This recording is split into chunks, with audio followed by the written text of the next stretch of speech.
पूजा करैला अखन अहाँ सब सुन रहल छी उजाला म्यूजिक प्रेजेंट के शानदार प्रस्तुति राघोपुर सकरी डीजे मनीष श्यामा मैया खोलियो अपन के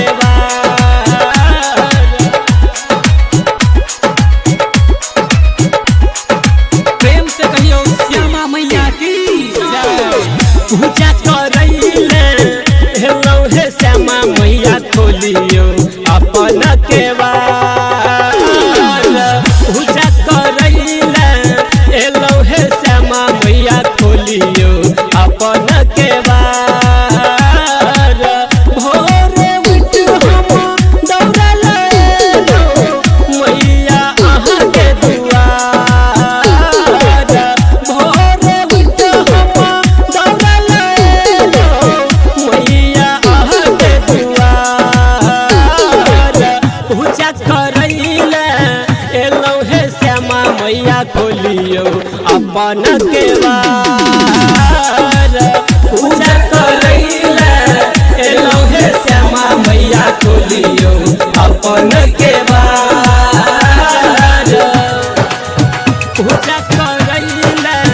पूजा करैले अखन अहाँ सब सुन रहल छी उजाला म्यूजिक प्रेजेंट के शानदार प्रस्तुति राघोपुर सकरी एलौ हे श्यामा मैया खोलियो अपन के प्रेम से कहियो श्यामा मैया की चंपा चमेली संग हम गुथियानल अरहुल के महार नारियल संग और चढ़ायब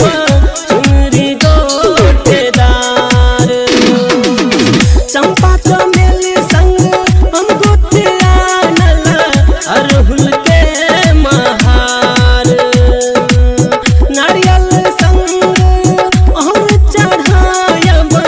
चुनरी गोटेदार चरण में बसी मैया सबका निहारब अनुपम रूप तोहार